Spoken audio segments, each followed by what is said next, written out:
안녕하세요. 오늘장, 내일장의 최혜린입니다. 자, 코스피 이번 주 중반에 계속해서 반등하는 듯 했는데 이후 정상회담 첫날 그렇게 별달리 건질만한 내용이 없다는 모멘텀 부재 속에 오늘 결국 나흘 만에 숨고르게 하면서 소폭 반등폭을 되돌렸습니다. 무엇보다 외국인들이 3거래일 만에 조금 많이 팔았다 싶은데요. 외국인들이 선현물 동반을 사주진 못할 망정 오늘 선물도 거의 5,000계약 가까이 4,000계약 훌쩍 넘게 팔면서 선물, 현물 양쪽에서 모두 매도 공세를 펼쳐 압박이 있을 수밖에 없었습니다. 무엇보다 선물의 매도가 많은 것은 삼성전자를 흔들게 충분한 재료인데요. 삼성전자가 2% 넘게 빠지면서 코스피 약세를 주도한 반면 코스닥 쪽의 대장주라 할 수 있는 셀트리온은 오늘 급등하면서 코스닥의 시세를 오히려 위쪽으로 이끌어 주었습니다. 외국인들이 코스닥 이번 주 계속 흘렀는데 마지막에 살려줬네요. 오늘 코스닥 종가 궁금하시죠? 시황센터 먼저 갔다 오겠습니다. 네, 시황센터 김혜영입니다. 10월 19일 마감 증시 살펴보겠습니다. 오늘 코스피 지수는 구글의 어닝 쇼크와 미국의 고용 지표가 부진하게 나오면서 하락으로 장을 출발했습니다. 오전 장 중 외국인의 매도세가 들어오면서 1940선까지 떨어졌는데요. 이후 좁은 박스권에서 횡보 흐름을 보였습니다. 오늘 코스피 지수는 0.78% 하락하면서 1943선에서 거래를 마쳤습니다. 이어서 수급 상황 살펴보겠습니다. 전일 기관에서 2천억 원이 넘는 순매수를 보이며 지수 상승을 부추겼죠. 오늘 역시 기관이 1,538억 원의 매수를 보였습니다. 하지만 외국인이 1,882억 원의 매도 우위를 보이며 지수 하락을 이끌었던 하루였습니다. 이어서 코스닥 지수 살펴보겠습니다. 전일 2%가 넘는 급락세를 보였던 코스닥 지수 오늘 약 보합권에서 장을 출발했는데요. 수급 상황에 따라서 크게 변동하는 증시를 보였습니다. 장중 504선까지 급락하다가 이후 낙폭을 만회했는데요. 오늘 코스닥은 0.90% 상승하면서 518선에서 거래를 마쳤습니다. 이어서 수급 상황 살펴보겠습니다.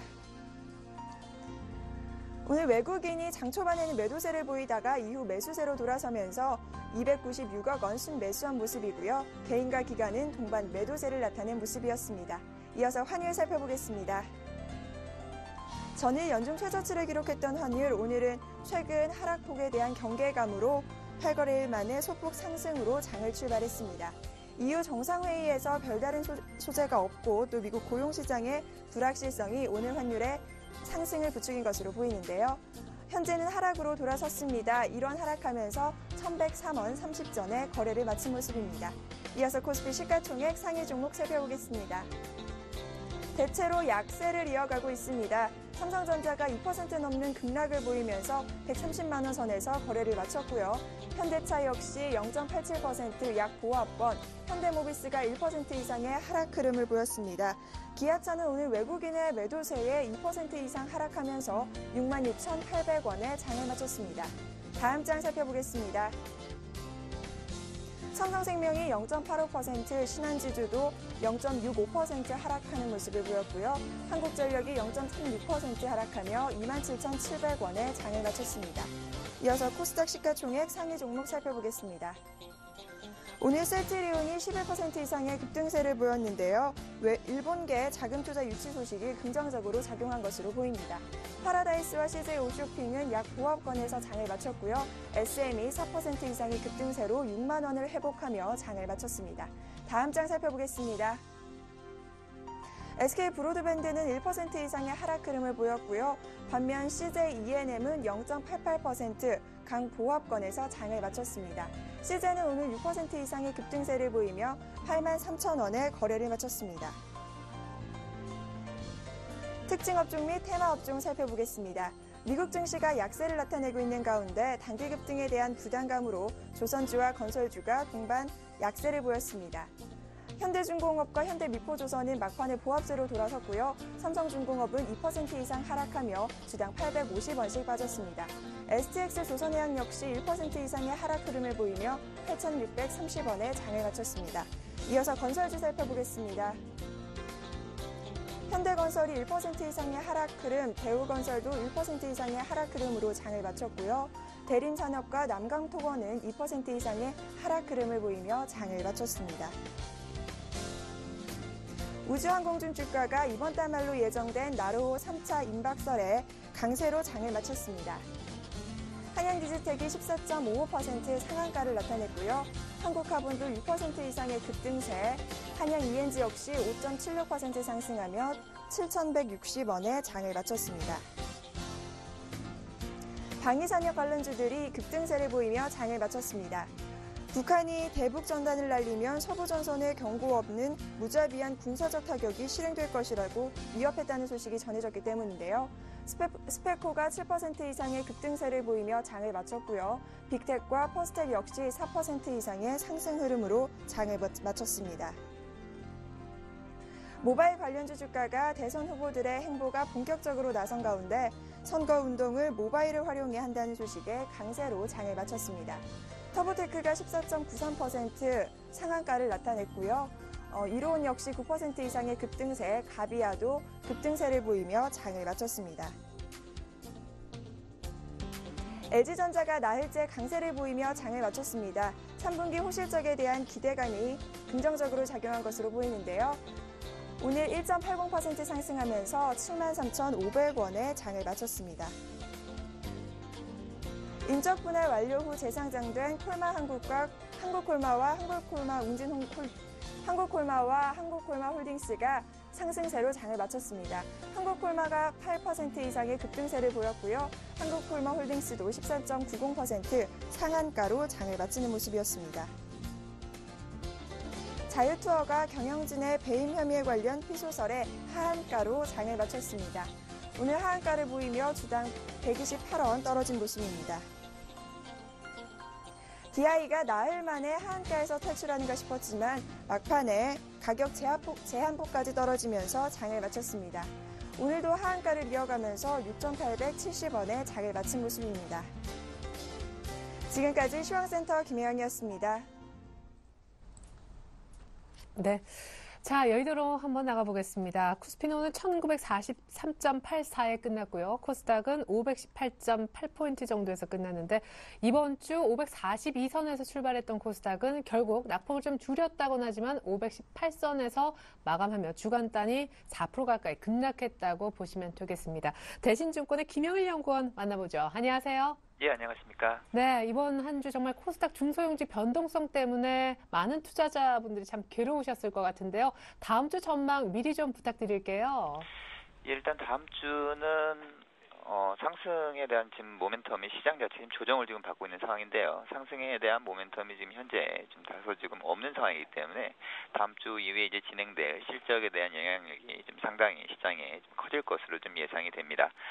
일단 해외 쪽에 이제 변수들을 살펴보게 되면은 국내 증시의 좀 우호적인 요인들은 미국의 경제 지표의 개선세가 지금 지속이 되고 있는 가운데 3분기 경제 성장률이 이제 발표가 예정이 돼 있고요. 그리고 스페인 정부가 구제금융 신청을 검토하고 있다는 보도 이후에 좀 기대감이 좀 커지고 있다는 점, 그리고 마지막으로 중국 3분기 경제 성장률 예상치가 이제 부합함으로써 중국 경기에 대한 경착륙 우려도 이제 감소했다는 점이 조금 긍정적인 요인으로 꼽을 수 있을 겁니다. 하지만 이제 반면에 3분기 실적 발표에 대한 좀 우려가 지금 커져 있는 상황이고요. 최근에 이제 원달러 환율이 1,100원의 그 이탈 가능성이 지금 증가하면서 금일도 그랬지만 자동차라든지 IT 업종에 대한 수출주의 실적 악화 우려감이 좀 커질 수 있다는 점이 상당히 좀 시장에 좀 부담이 되고 있는 상황입니다. 다음 주에는 그러면 어떤 해외적인 재료보다도 실적이 영향력을 더 크게 발휘할 거다 이렇게 보십니까? 만약 그렇다면 어떤 업종에 관심을 가져야 되나요? 환율도 좀 감안해야 될 것 같은데요. 예, 그렇습니다. 일단은 다음 주에는 실적에 대한 영향력이 좀 커질 지 않을까라는 생각인데요. 일단은 다음 주에 미국 FOMC가 예정돼 있긴 하지만 네. 사실 좀 기대할 부분은 지금 현재 지금 없는 상황입니다. 대선을 지금 현재 2주 정도 앞두고 있다는 점과 그리고 12월에 한 번의 FOMC가 더 예정돼 있다는 점 등을 생각을 하면은 이번 회의에서는 별다르게 나올 만한 그런 추가적으로 나올 만한 내용은 좀 없을 것으로 지금 보이고요. 오히려 이제 전반적으로 해외 쪽에 이슈가 좀 없는 상황에서 이런 공백기에는 다음 주에 좀 예정이 돼 있는 실적 발표 영향력이 좀 클 것으로 좀 보이고요. 최근에 이제 3분기의 이익 조정 비율이 플러스인 업종 중에서 최근 고점 대비 좀 낙폭이 컸던 업종들에 대해서 좀 관심을 가질 필요가 있을 것 같습니다. 해당 업종으로는 지금 조선 업종과 좀 화학 업종이 가능할 것으로 보이고요. 그리고 이제 최근에 좀 환율 때문에 이슈가 되면서 하락을 좀 많이 했던 업종이 자동차와 IT 업종인데요. 외국인의 최근에 그 외환 시장의 포지션을 보게 되면 아직은 본격적으로 하락에 원화 강세 베팅을 하는 부분들은 아직은 좀 보이지 않는 상황이기 때문에 오히려 이제 실적이 괜찮은 업종들에 좀 접근이 좀 가능할 것 같고요. 그 중심에는 오히려 자동차보다는 수급이 좀 안 좋은 상황이기 때문에 IT 업종이 좀 괜찮지 않을까 하는 생각입니다. 그래서 다음 주에는 유럽 리스크 완화와 그리고 실적이라는 측면에서 보게 되면은 조선화학 그리고 IT 업종이 좀 유망할 것으로 예상이 됩니다. 네, 보통 뭐 실적하면 그냥 쉽게 전차를 떠올리실 테지만 환율 생각한다면 자동차는 좀 제하고 싶다. IT와 화학 그리고 많이 빠져 있는 조선 정도를 관심 업종으로 정리를 해주셨습니다. 예, 뭐 여러 가지 대외 이슈보다는 실적에 대한 영향력이 다음 주 커질 것이다 전망까지 들어봤습니다. 대신증권의 김영일 연구원님 분석이었어요. 잘 들었습니다. 네, 감사합니다. 네. 그러고 보니까 다음 주 수요일 날 FOMC 회의가 예정이 돼 있네요. 뭐 지표도 잘 나오고 있으니까 아마 별다른 추가 조치는 없을 것 같습니다. 이번에 수급 분석 한번 들어볼게요. 샘플러스의 남은호 원장님 연결합니다. 안녕하세요. 네, 안녕하십니까. 네. 언젠가부터 구원투수 역할은 기관이 하는 것 같아요. 코스피에 한정시켜 본다면은요.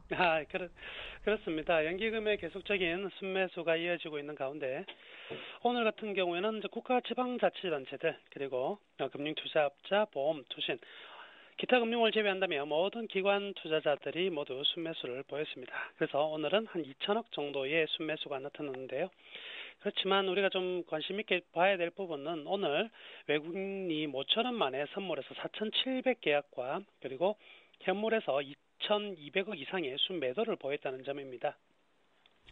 그간 외국인들이 최근 들어서 외국인들의 흐름들을 본다면은요, 일정 부분 선물 쪽에서는 매도가 과하게 나타났을 때 과거 이 시점이죠. 10월 10일 정도가 되겠는데요. 10월 10일 정도 같은 본다면 선물 쪽에서 이 8,900계약의 순매도가 나온 적도 있고요. 8일에는 4,000계약 정도의 순매도가 나왔거든요. 그때는 보시면은 10월 8일 같은 경우는 3,700억 정도의 거래소의 순매수가 있었고요. 8,900계약 매도 칠 때도요. 840계약 정도의 순매수가 있었는데요. 그에 비해서 오늘 같은 경우에는 철저히 선물에서 4,700계약 그리고 현물에서 2,200억 정도 팔았다는 것이죠. 특히나 오늘 같은 경우는 외국인들이 현재 프로그램 매수도 한 800억 이상의 프로그램 순매수로 지금 나타나고 집계가 되고 있거든요. 그렇다고 본다면 오늘 외국인들이 판 금액은 전체적으로 일반적으로 프로그램을 제외한다면 약 3천억 가까운 순매도를 보였다는 점은 이제 환율에 대한 여러 가지 위기론도 충분히 제기될 수 있는 부분이지만 아무래도 미국 증시가 상승 방향을 제대로 잡지 못하고 있는 가운데 철저히 국지적인 그리고 개별적인 장세가 나타날 가능성이 크다 하는 쪽으로 보고 접근하고 있는 것 같습니다.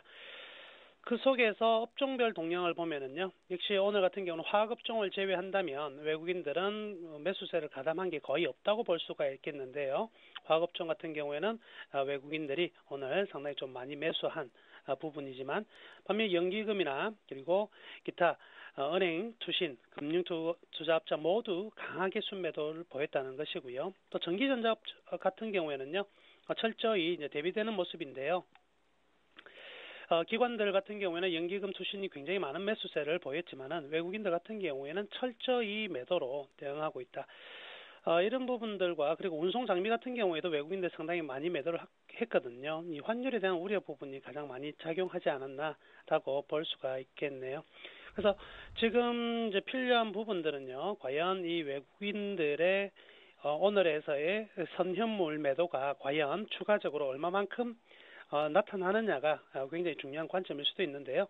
일단 이 그림을 보시면 외국인들의 그간 일별 현황을 보면은요, 선물에서 본다면 거의 이 최바닥권에 매도세가 와 있다는 거죠. 그래서 이 부분까지 와 있기 때문에 이 부분까지 그대로 와 있는 부분이기 때문에 추가적으로 선물에서 매도가 나타날 가능성은 좀 희박하지 않나라고 예측해 볼 수가 있고요. 그렇기 때문에 선물에서 매수 전환 그리고 현물에서 약간의 매도가 나오더라도 외국인들의 한방향 매도는 계속되기는 좀 가능성이 크게 높지 않다 이렇게 볼 수가 있겠습니다. 예, 무엇보다 외국인들 선물 쪽에 이제 매도할 수 있는 그런 어떤 여력 자체는 크지 않다라는 점 조금은 위안이 되네요. 자, 이번에 오늘 이슈와 함께 등락을 보인 특징주 얘기 들어보고 싶습니다. 요즘에는 뭐 급등락을 반복하는 중소형주들이 늘어나서요. 특징주로 삼을 만한 게 제 눈에는 굉장히 많이 보이는데 우리 전문가님이 꼽으시는 오늘장 특징주 한 3개 정도만 얘기 들어볼까요? 네. 우선 제일 먼저 들 수 있는 거는요, 셀트리온을 제일 먼저 이야기를 해야 될 것 같습니다. 요즘 아까 말씀하셨다시피 요즘 장세가요, 한간의 어떤 언론에서는요, 바카라 장세다 이런 이야기도 하거든요. 그만큼 굉장히 투기적인 그리고 변동성이 너무나 큰 상황이 계속됐었는데요. 오늘은 코스닥 대장주인 셀트리온마저도 전일과 오늘의 상황을 본다면은요, 전형적인 최고의 변동성을 보인 이틀이었다 이렇게 볼 수가 있겠습니다. 전일 같은 경우는 5% 이상 급락하는 모습이 나타났고요. 오늘은 상한가 근처까지 갔다가 종가상으로는요 11.95% 상승하면서 28,000원으로 대양봉을 만들었었거든요. 최근 들어서 이 셀트리온의 계속되는 점진적인 하락들 속에서 어떤 재료들이 나오지 않았었는데요. 오늘은 장 막판에 재료가 나왔네요. 일본의 오릭스에서 셀트리온의 자회사인 GSC를 통해서 1,000억 원의 주식을 이제 매수를 하게 됐습니다. 그래서 1,000억 원이란 실질적인 이 셀트리온의 주식을 가지게 된 오릭스가 되는 것이고요. 이 부분이 이제 강하게 반영이 된 것 같습니다. 공시를 통해서요. 그래서 오늘 같은 경우에 굉장히 큰 폭으로 상승을 했고요. 최근 전반적인 내용은 상당히 좋거든요. 글로벌 바이오 관련 종목들의 대부분 상승이라든지 향후 이제 바이오 시밀러의 어떤 매출의 증가는 계속 가능성이 높은 상황에서 3년간 이 R&D 즉 연구개발 비용 같은 경우에도 가장 투자를 많이 한 기업으로서 1위로 뽑힌 게 이 셀트리온이거든요. 그런 전망을 본다면 주가는 좀 오를 수밖에 없는 상황이었음에도 불구하고 계속적으로 좀 내림세가 있었고요. 이 하나의 어떤 재료를 통해서 그간의 어떤 시장에 대해서 소외했던 부분들이 한 번에 이제 울분을 토하는 일종의 상승이 아니었나 이렇게 볼 수도 있겠습니다. 그리고 두 번째는 호텔 신라를 꼽을 수가 있겠는데요. 호텔 신라가 최근 이제 9월 중순 이후에 계속적으로 이제 하락세가 가속화되고 있고요. 전일 같은 경우에도 좀 다소 큰 폭으로 하락을 했지만 오늘도 지금 3% 이상 다소 급락했다 이렇게 볼 수 있는데요. 최근 그 파라다이스라든지 이런 관광업이라든지 그리고 유흥 그리고 면세점 같은 관련 종목들 같은 경우에는요, 기업들 같은 게 실적은 굉장히 좀 좋게 나타나고 있는 상황인데요. 그렇지만 이제 호텔 신라 같은 경우에는 과연 이제 그 캐파를 어느 정도 늘릴 수 있느냐가 가장 큰 관심이 되고 있는 부분이 있었는데 이 부분에서 일단 정부에서 일정 부분 제동을 걸고 있는 부분이 있죠. 그래서 이번 그 인천공항 내 면세점의 확장에서 대기업의 이 면세점 추가 진출은 좀 쉽지 않다는 쪽에 내용들이 계속 나오고 있고요. 이런 부분들이 호텔 신라의 향후 이제 전체적인 캐파를 늘리는 데에 대한 제약 조건으로 작용하지 않을까라는 우려가 있는 것 같습니다. 그래서 계속적으로 외국인들 같은 경우에는 아직은 매수 기조를 이제 보이고 있는 상황이긴 하지만은 기관들의 매도가 계속되면서 오늘 또 좀 더 큰 폭으로 좀 하락했다 이렇게 볼 수가 있겠고요. 마지막으로 이제 특징주는요. KINX를 꼽을 수가 있겠습니다. 오늘 같은 경우에 이제 일찌감치 좀 상한가 들어가는 모습인데요. 아무래도 이제 요즘 소셜 네트워크 서비스가 계속적으로 게임이다 또는 뭐 대선에 대한 후보들의 그 정책에 대한 논의들 그리고 선거운동도 이를 통해서 한다는 내용이 나오면서 계속적으로 뭐 상승 탄력의 흐름들이 있었거든요. 오늘 같은 경우에는 대선 후보들이 모두 이제 카카오톡의 어떤 친구로서 등장할 가능성이 많다. 그래서 안에 이제 플러스 친구라는 그 서비스가 있거든요. 그걸 통해서 이제 본격적으로 이제 카카오톡을 통한 선거 운동이 좀 더 이제 그 가시화 그리고 좀 효율성 있는 접근이 되지 않을까라는 쪽에서 강세를 보였다 이렇게 볼 수가 있겠습니다. 그래서 오늘 같은 경우에 상한가 진입되는 모습이 나왔네요. 이렇게 특징주 세 종목은 이렇게 정리할 수가 있겠습니다. 네. 사실 우리 대선까지 딱 한 61일 정도 카운트해보니까 남은 것 같은데 이런 SNS 테마는 기다리면은 이렇게 오늘처럼 새로운 내용들이 자꾸 추가될 여지가 조금은 있겠다 싶기도 하거든요. KINX 좀 조용하다고 오늘 좀 다시 살아나는 모습인데 SNS 테마 오늘 또 얘기가 나온 특징주가 하나 있으니까 향후 대응법 뭐 짧게 좀 들어볼 수 있을까요? 예, 좀 단순히 이 SNS 대선 테마 관련 중에서 이 SNS라는 것은 하나의 어떤 대선 무조건 테마라고 보기보다는요, 향후 어떤 우리가 저 정책의 방향, 여론의 수렴, 그리고 하나의 어떤 매개체로서의 자리를 분명히 차지할 것 같습니다. 그래서 단순히 테마의 성질만을 보고 주가에 투자하기보다는 시대의 어떤 하나의 어떤 흐름이라고 볼 수 있죠. 이 또한 그래서 이런 종목들을 단기로 이제 고점에 따라가서 일정 수익을 내기에는 분명히 아직은 리스크도 있을 부분도 있겠지만은요, 성장성을 고려해 본다면 아직은 일정 부분 상승 트렌드가 깨어지지 않았다. 그래서 적정 수준의 조정을 받는다면 저가로 매수를 해도 아직은 뭐 크게 위험한 상황은 아니지 않나라고 생각해 볼 수가 있겠습니다. 네, 뭐 종목별로 약간 차별화된 흐름은 있을 수 있겠습니다만 전체적으로 뭉뚱그려서 또 좋은 의견까지 주셨네요. 지금까지 앞선 수급 분석의 샘플러스 남은호 원장님 얘기가 있었습니다. 감사합니다. 네, 감사합니다.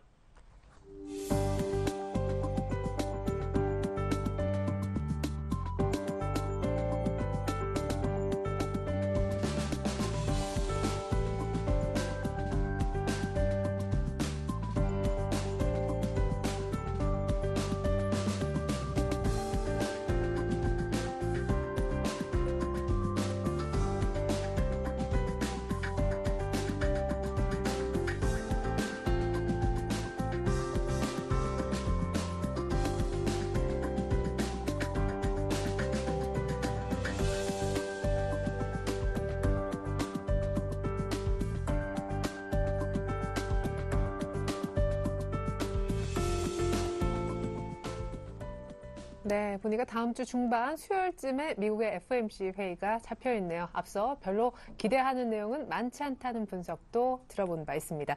이제는 다음 주 월요일 전략을 미리 한번 세워보겠습니다. 두 분의 전문가와 함께합니다. R&B 인베스트먼트 조준성 이사님과 LNS 파트너스 하창봉 팀장님 모셔볼게요. 안녕하세요. 안녕하십니까. 네, 안녕하십니까. 네, 자, 두 분이 다음 주 월요일 이렇게 하면 된다고 하십니다. 화면 먼저 보실까요? 자, 내일장 월요일장을 위한 대비책입니다. 주식 매수해도 좋을지 어떤 종목을 살까요? 중간쯤 어떤 종목을 살 때 기준법이 필요하다면 어떤 기준을 제가 이렇게 세 가지 질문 드려봤습니다.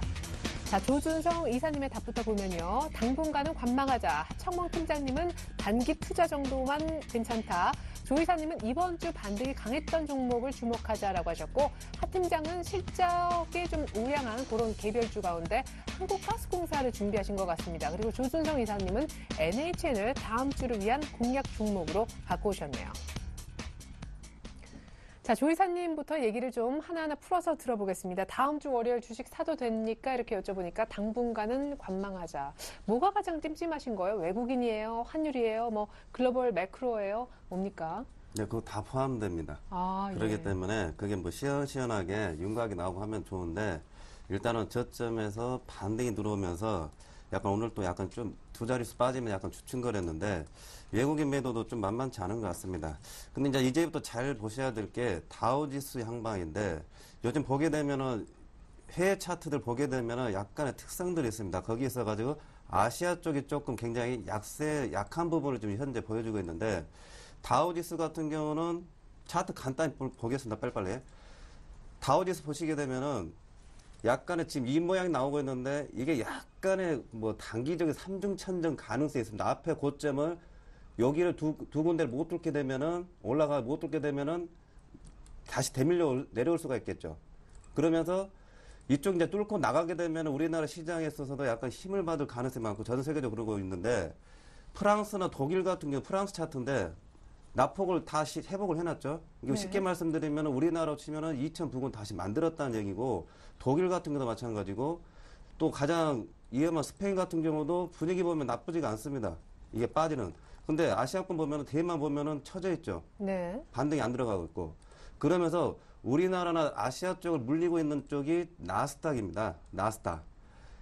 저번에 10월 9일 화요일 날 우리나라 그 수요일 날이 우리나라 치면은 마이너스 30% 나오면 개발생한 날이 있는데 지금 나스닥 같은 경우가 우리나라 시장을 거기 막고 있는데 지금 요 부분에서 나스닥 이 부분을 이제 회복을 해야 돼. 요 선은 3,100선을 회복을 해야 되는데 지금 두드려 맞고 있죠. 요걸 넘어서느냐 못 넘어서느냐. 이 선이 지금 빨간 선 보시겠는데 이게 21선입니다. 그리고 아래로 이 녹색 선이 61선인데 요거를 잘 보셔야 됩니다. 무슨 얘기냐면은 61선은 3개월입니다. 그러면 4분기를 뜻하는 겁니다. 12월 말까지. 그리고 21선은 한 달이죠. 이번 달이죠. 이게 이 사이에서 박스권을 해가지고 만약 61선을 지지 못하고 흘러내리게 되면은 우리나라 시장이나 아시아권에 있어서는 후퇴를 하게 된다는 거죠. 다시 이제 1900선 밀릴 가능성이 있습니다.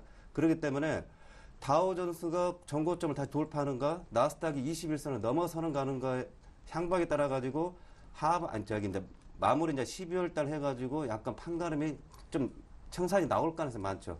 이게 1900선도 위협될 수 있느냐는 이제 나스닥 쪽을 잘 봐야겠죠. 예. 그러면서 우리나라의 그 개발생한 이 시점이 뚫고 올라가려면은 차트 잠깐 보시겠는데 이쪽을 뚫고 이제 개발생한 걸 보통 메꾸는 경향이 많은데 이 메꾸는 쪽이 이제 가게 되면은 이제 갈 가능성도 이제 그 갈 가능성에 있어서는 그런 향방들을 잘 봐야겠죠. 근데 문제는 이제 스페인 같은 경우는 지금 20일 이제 정상회의가 있는데 분위기가 11월 달로 해가지고 20일 재무장관 회의 쪽으로 구체적인 현안을 또 넘기는 쪽으로 가고 있습니다. 독일이 또 딴지 걸고 있고. 네. 그리고 스페인 이제 지방선거가 끝나면서 스페인이 금리가 좀 위험 수위가 가면은 국제적으로 이제 부담이 되면은 독자적 행동을 할 가능성이 있는데 아까 스페인 지수 보시게 되면은 그렇지가 않죠. 또. 국제 반응도 너무 잘 되고 있고 예. 지금. 예. 그런데 이제 스페인 같은 경우에 이제 선거 끝나고 이제 수장이 이제 이왕 받을 거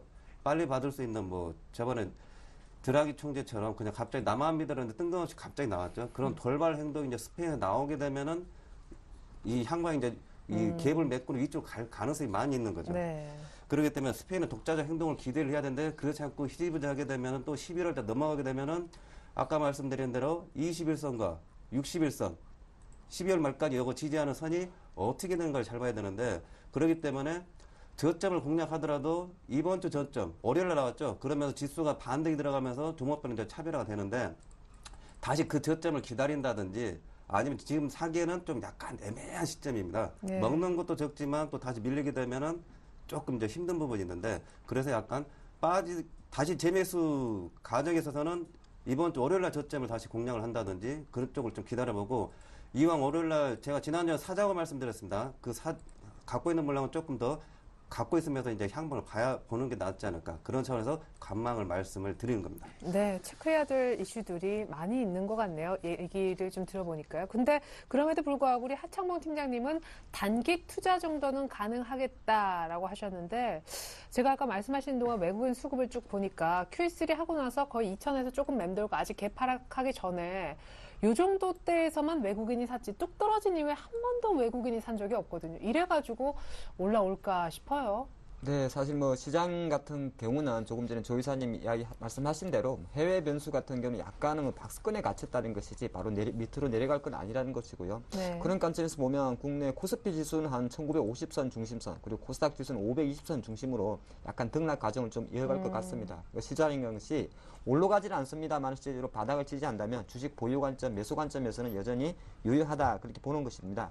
근데 이제 중요한 건 얼마나 올라갈까에 대해서는 역시나 수급이 좀 제한되는데요. 오늘도 보면은 그 원달러 환율이 1103원전 30원으로 마감을 했는데 여전히 좀 불안합니다. 그러다 보니까 오늘 외국인 역시나 2천억 정도 주식을 팔아버리면서 매도 수급을 줬는데 전반적으로 외국인이 많이 판 것이 오늘 하필이면은 삼성전자라든지 자동차에 많이 팔았다는 거죠. 삼성전자에 대한 팔은 거는 실질적인 차익 실현 그리고 자동차에 대해서 파는 거는 조금 안 좋은 거죠. 아무도 자동차 얘기를 요즘에 아무도 안 하더라고요. 아, 그렇습니까? 자동차 이야기 안 하면 시장을 이야기할 수가 없는데 그만큼 지금 현대차를 지금 23만 원 밑에 발목을 잡고 있고 기아차를 6만 8천 원 밑에 놓고 있다는 거는 단순하게 3분기 실적 우려 때문에 빠진 것만 아닙니다. 바로 환율이 복병이라는 거죠. 그런 관점에서 실제적으로 수급적인 측면에서는 환율이 외국인이 매도세가 들어올 것이다. 그런 것이 좀 변수가 될 것 같고요. 중요한 거는 최근 이번 주에 가장 키워드가 연기금이었는데 사고는 있습니다. 근데 중요한 거는 왕창 사지는 않습니다. 연기금이 지금 올해 2012년도 기준으로 주식을 한 19.1% 정도 주식을 그 연기금 전체 자산에서 채운다고 합니다. 근데 9월 말 기준으로 한 17% 중반까지 왔기 때문에 만약 그 목표치를 달성한다면 앞으로 남아있는 한 2개월 반 동안 한 3조 정도 이상의 금액을 매수할 수 있습니다. 근데 실제적으로 8월달, 9월달 1900선 초반, 1950선에 또 샀었기 때문에 굳이 지금 1950대에서 들어오는데 방어 수준으로 들어온다는 겁니다. 그래서 그것만 조금 체크하시고요. 또 기관들이 이제 기관 다 통틀어서 보면 역시나 약간은 중소형주에서 대형주로 이동하는 것 같이 보입니다만 크게 움직인 건 아닙니다. 중소형주 좀 많이 올랐던 뭐 SM이나 카지노 관련주들은 좀 파는 거 있고요. 대형주 쪽에서도 사실 낙폭 과대 쪽으로만 조금 들어왔기 때문에 전체적인 흐름에서는 1950선, 코스닥 520선 선에서 좀 답답한 박스권 흐름을 이어가지만은 시장 전체 분위기는 그렇게 폭락할 장은 아니다. 그렇게 보겠습니다. 예, 그러면은 코스닥도 한 500원 18선 정도에서 끝났는데 이 정도면은 다음 주에는 출렁출렁 하는 건 좀 덜해집니까? 사실은 코스닥 전망이 더 궁금해요. 수익이 이쪽에서 나는 것 같았는데. 그런데 이제 그 코스닥 지수는 사실 이제 어저께 보면 어저께 파라다이스 다음 셀트리온, 예. SM 이런 종목 시가총 5위 종목들이 폭락을 했기 때문에 지수가 급격하게 빠졌던 것이고 올 장 초반에 504.42포인트를 찍었는데 이것 자체도 장 초반 같은 경우는 어제 투매가 좀 이어졌기 때문입니다. 그래서 코스닥 지수는 워낙 그 어떤 특정 섹터의 종목에 다음이라든지 셀트리온의 비중이 높기 때문에 지수가 쉽게 흔들렸고요. 종가가 오늘 518.81포인트로 끝난 것도 셀트리온이 급등했지 않습니까? 그렇기 네. 때문에 약간 중심 라인은 520선 정도를 딱 잡고 있으면 약간은 좀 괜찮지 않나 보겠습니다.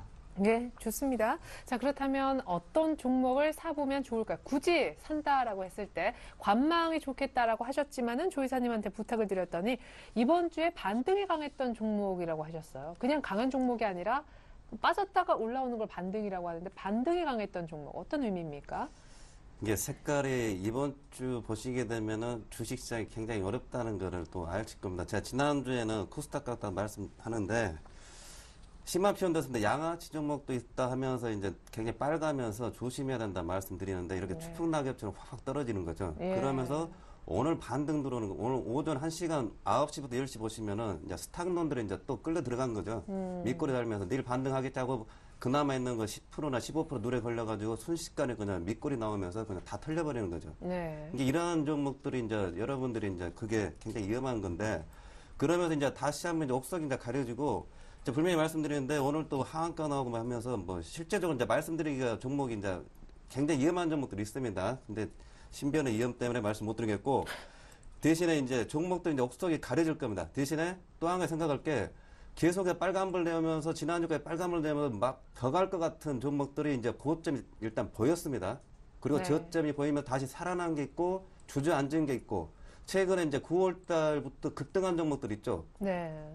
여러분들 차트 보시면 대략 아실 겁니다. 9월 달에 급등하면서 퍼가 20 이하짜리 종목들 좀 몇 개 있습니다. 결제 시스템에 있는 종목들도 있고. 근데 그런 종목도 약간 성장성이 있는 거죠. 근데 뭐 터무니없는 퍼 같은 경우 YG 엔터테인먼트는 너무 그냥 뛰어났기 때문에 빠진 폭이 클 수밖에 없는데 그렇기 때문에 종목별 옥석을 많이 가리셔야 되고 그러면서 기간 코스닥 종목에서도 기간 레포트가 여기저기서 많이 나오면서 성장성이 있다는 종목들을 고르시면 됩니다. 셀트리온 오늘 많이 올라온 거는 그런 그 이번 분위기는 휩쓸려 가지고 그냥 내려간 거죠. 휩쓸려 네. 그렇기 때문에 오늘 반등 들어오는 거지 전망은 좋지는 않습니다. 오늘 플러스 반등이.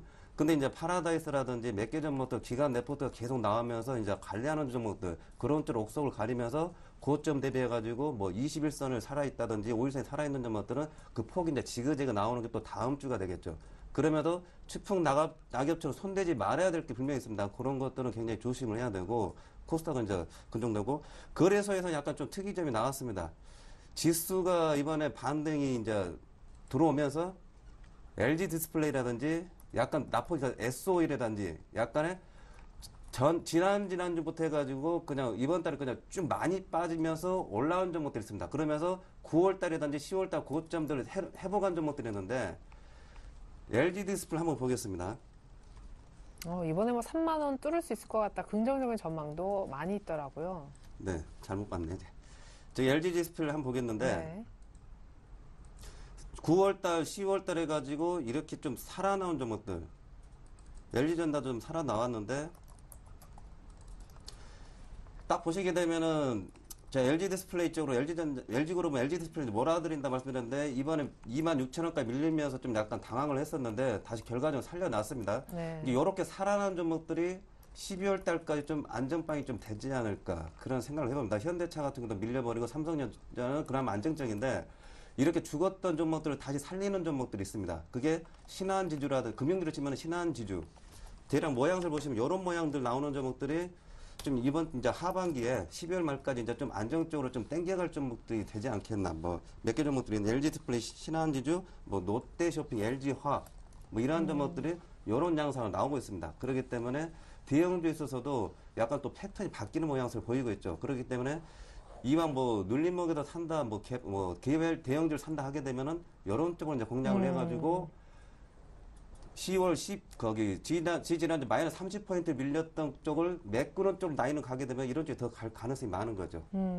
그렇기 때문에 이런 쪽을 좀 눈여겨봐야 되고 코스닥 쪽은 아까 말씀드린 대로 옥석을 가리면서 레포트를 잘 읽어보시면서 이제 매매를 하시면서 박스권 나오는 몇 폭도 이제 재미있습니다. 근데 손대지 말아야 될 게 있고 손대야 될 게 있는데 레포트가 많이 나온 것들은 괜찮다 그 말씀을 드리겠습니다. 예, 근데 제일 궁금한 얘기를 안 해주셨어요. 네. 아까 그 패트리어트? 네. 늪속의 여인가 그걸 뭐. 까먹었네요. 예.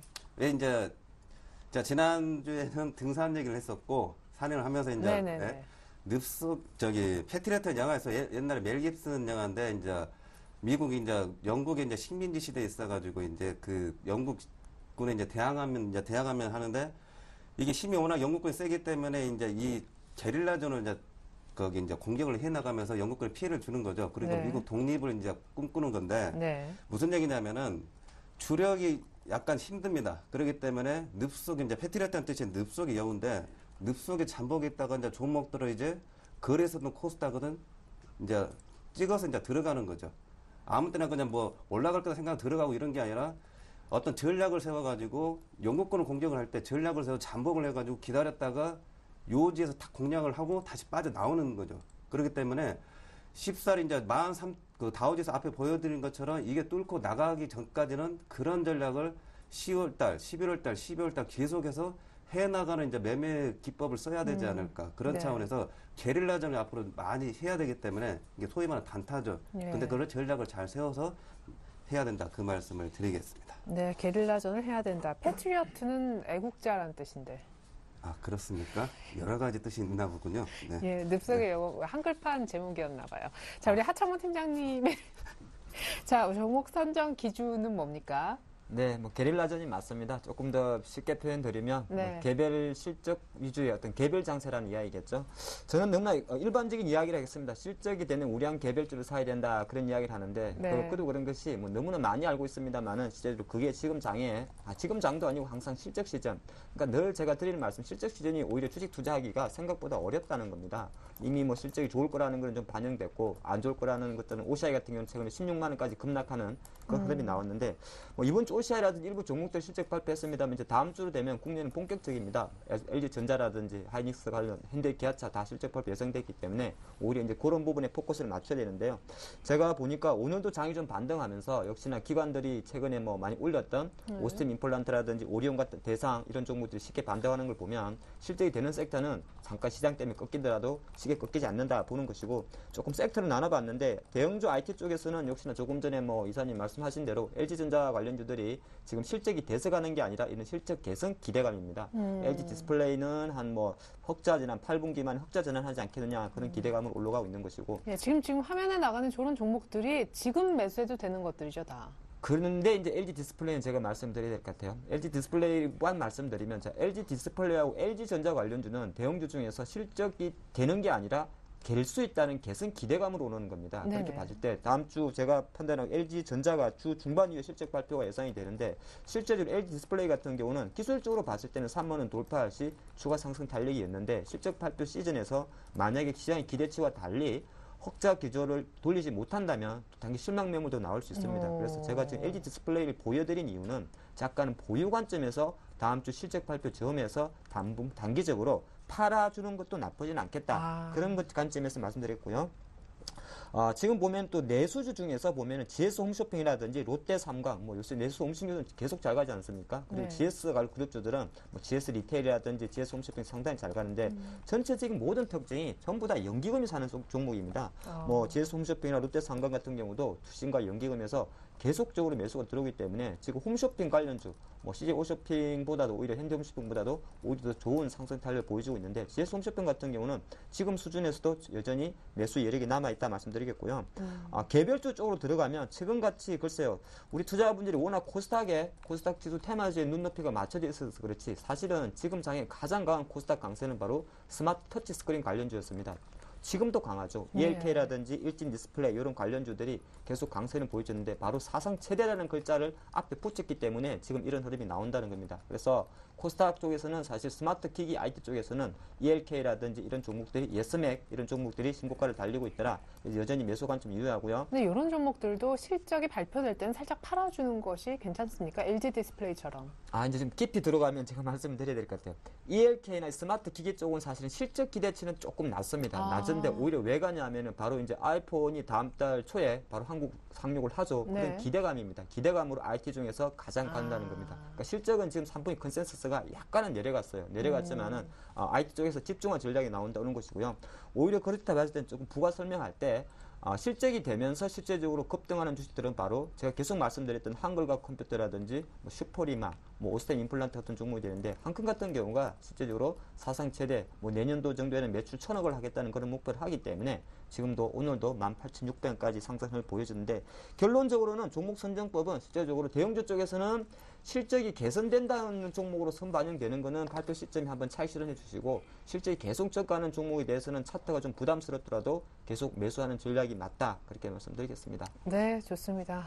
이렇게 해서 저희가 뭐 종목 선정 기준에 대해서 또 하 팀장님의 분명한 종목까지 얘기를 한번 들어봤는데요. 종목이 한 6개 되셨잖아요. 그죠? 저희가 또 한 종목씩만 딱 압축을 시킨다면 어떤 종목을 사볼까요? 이렇게 질문을 드려봤습니다. 우리 조인사님은 관망하자라는 의견이었지만 제가 자꾸 이제 질문을 드렸었던 건데 한 종목은 NHN이라고 답하셨잖아요. 이번에 포탈 관련해서 휩쓸려 내려간 것처럼 셀트리온도 휩쓸려 내려갔다고 오늘 강하게 반등이 들어왔죠. 그렇기 때문에 NHN도 마찬가지입니다. NHN 제가 요것만 딱 보여드릴게요. 누가 사는 걸 딱 보십시오. 3개월입니다. 여기 빨간 쪽이 있죠. 빨간 쪽이 꾸준하게 있는데 현재까지 오늘 또 53,000주 기간이 사면서 현재 누적 3개월간 200만 주 샀습니다. 200만 주.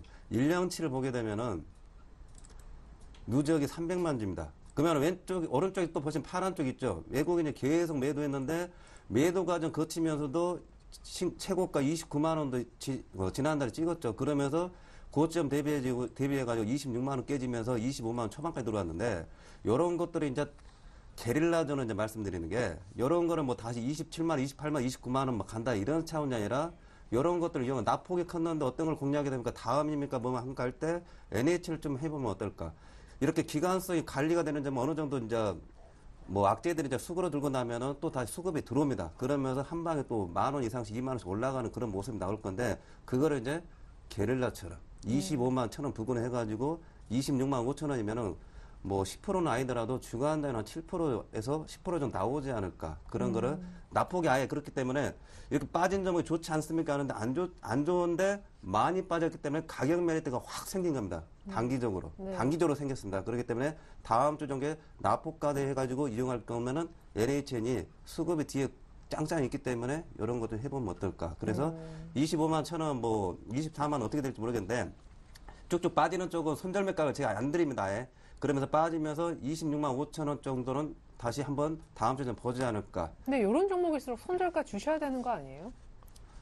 그래서 앞에 제가 이제 3개월 누적이라든지 1년치 누적을 보여드렸는데 200만 주면은 굉장히 뭐 1, 2천억이 아니죠. 네. 그러면서 3개월 동안, 6개월 동안, 1년 동안에 어떤 NHN을 바라보는 시선이 확 바뀌는 게 아닙니다.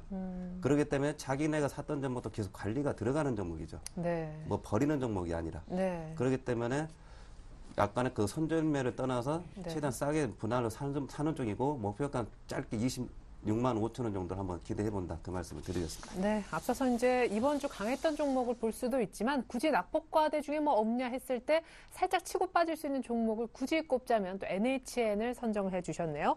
한편 하청봉 팀장님은 한국가스공사를 오늘 살아났더라고요. 네, 조금 전에 말씀하신 그 조이사님이 잠복 매수라면 저는 돌진 매수입니다.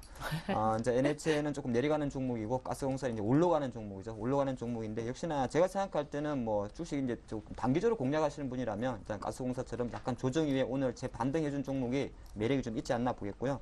가스공사는 많은 두 가지 키워드가 있습니다. 바로 모잠비스 그 가스전 관련, 네. 셰일가스 관련주인데 최근에 단기적으로 8만 천 원 정도 갔다가 약간은 연기금 쪽에서 차익 욕구가 좀 나왔습니다. 한 2, 3주 팔면서 빠졌는데 네. 만약 이게 지금 개별주라면 사실 수거 쪽에서 좀 안 좋게 되고 차트가 약간 꺾이면 실제로 팔아야 되는 게 맞는데 네. 한국가스공사 같은 경우는 하나의 시장 트렌드면서 주도주죠. 그렇기 때문에 약간 차트 연연하기보다는 오히려 일시적인 차익 욕구였다. 그리고 연기금이 파는 거를 당연히 다른 쪽에서는 받아준다. 그렇게 보는 것이고 지금 환율 이야기 많이 하는데 제가 판단할 때는 환율의 가장 큰 수요지는 바로 유틸리티 섹터입니다. 그렇죠. 유틸리티 섹터라는 것은 뭐 가스공사, 한전 같은 종목이 되는데 그렇기 때문에 오히려 이 관련주에 대해서는 관심을 가져도 된다 말씀드리겠고요. 수입해오는 쪽. 차트 잠깐 보면서 매매 전략 드리면 이게 아침에 약간 분명히 1시 정도까지만 해도 7만 1,000원 정도였는데 막판까지 좀 당긴 것 같습니다. 뭐 가스공사 1,000원이 중요한 건 아니겠습니다. 하셔서 매수권 한 7만 1,000원 정도 전후가 될 것 같습니다. 최근에 가장 1차 조정을 보였던 가격이기 때문에 이 정도 하면 사보자 말씀드리겠고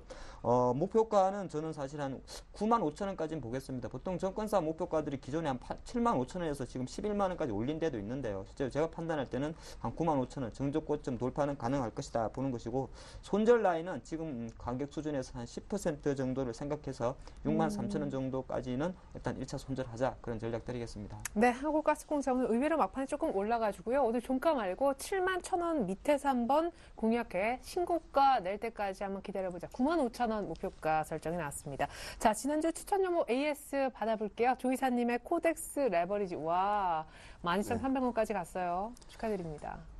근데 약간 이제 반등은 이제 들어가면서 이제 다른 쪽이 좀 낙폭이 더 컸던 종목들이 이제 코덱스 레버리지 이번에 좀 이겼습니다. 근데 이제 주력은 항상 코덱스 레버리지 뭐 반땅은 한다는 거 여러분들 이번 주에도 이제 확인하셨을 거고 여기서 이제 개를 날려가지고 12,300원이 단기적으로 약간 또 때리는 그 물량을 일단 절반 정도 때리는 과정이 또 들어갈 네. 수 있겠죠. 왜냐면은 12,500 목표 정했는데 12,500 가게 되면은 또 시장이 또 판도가 좀 달라지는 판도 나오기 때문에 일단은 물량을 좀 조절을 좀 하시면서 또 다시 저점 들으면 재미있어 하시고 이렇게 단기적으로 한번 좀 대응을 해보라 말씀드리겠습니다. 예, 그러면 단기 대응할 때 곧 이제 재설정 목표치는 12,500원 정도라고 얘기하실 수 있나요? 레버리지. 만약에 이제 뚫고 가게 되면은 그냥 갖고 가보자 좀 말씀드려보겠습니다. 13,000원까지. 네, 12,500원 뚫으면 그때 팔지 말고 한번 갖고 가는. 예. 오히려 때리려면 12,300원에 반을 때리시고 갖고 가는 물량은 13,000원까지 가보자 그 말씀드리겠습니다. 네, 이어서 하 팀장님의 지난주 종목이었던 서원 인텍 AS 받아보겠습니다. 꾸준하게 좀 간다라는 느낌이에요. 네, 뭐 아직 주가는 뭐 6,300원 조금 밑에 있습니다만 역시나 연기금의 매수는 계속 들어오고 예. 있습니다. 매집하는 것 같습니다. 하루 3만 주, 5만 주 끊어치서 사는 거 보면은 역시나 연기금 매수 종목 지분 5% 위에 추가적인 매수 보여주고 있고요. 상승 탄력은 조금 떨어졌습니다만은 일단 조금 더 가져가는 전략이 더 유효하지 않나 그렇게 말씀드리면서 조금 작은 종목이다 보니까 실제로 시세 일중 변동은 조금 심한데 뭐 그때 말씀드린 대로 5,700원 지지 라인에 6,300원 사이에서는 계속 매수하는 전략이 좋을 것 같습니다. 네, 좋습니다. 이렇게 해서 지난주 두 종목 AS까지 받아보았습니다. 두 분이 얘기하는 월요일장에 관한 다이렉트 전략 다시 한번 보시죠.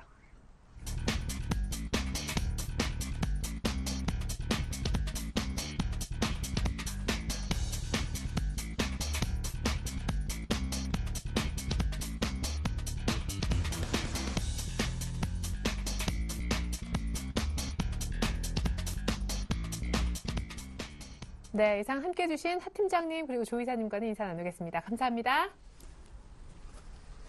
내일 샘플러스 남은우 원장님의 아주 특별한 강연회가 개최됩니다. 향후 장세 전망 궁금하시죠? 전망해 주신다고 하고요. 급등이 기대되는 소형주 3선 딱 3종목 공개해 주신다고 합니다. 특별한 자리 여러분들 초대하니까 꼭 한번 불러주십시오. 이상 오늘장 내일장 마칩니다. 감사합니다.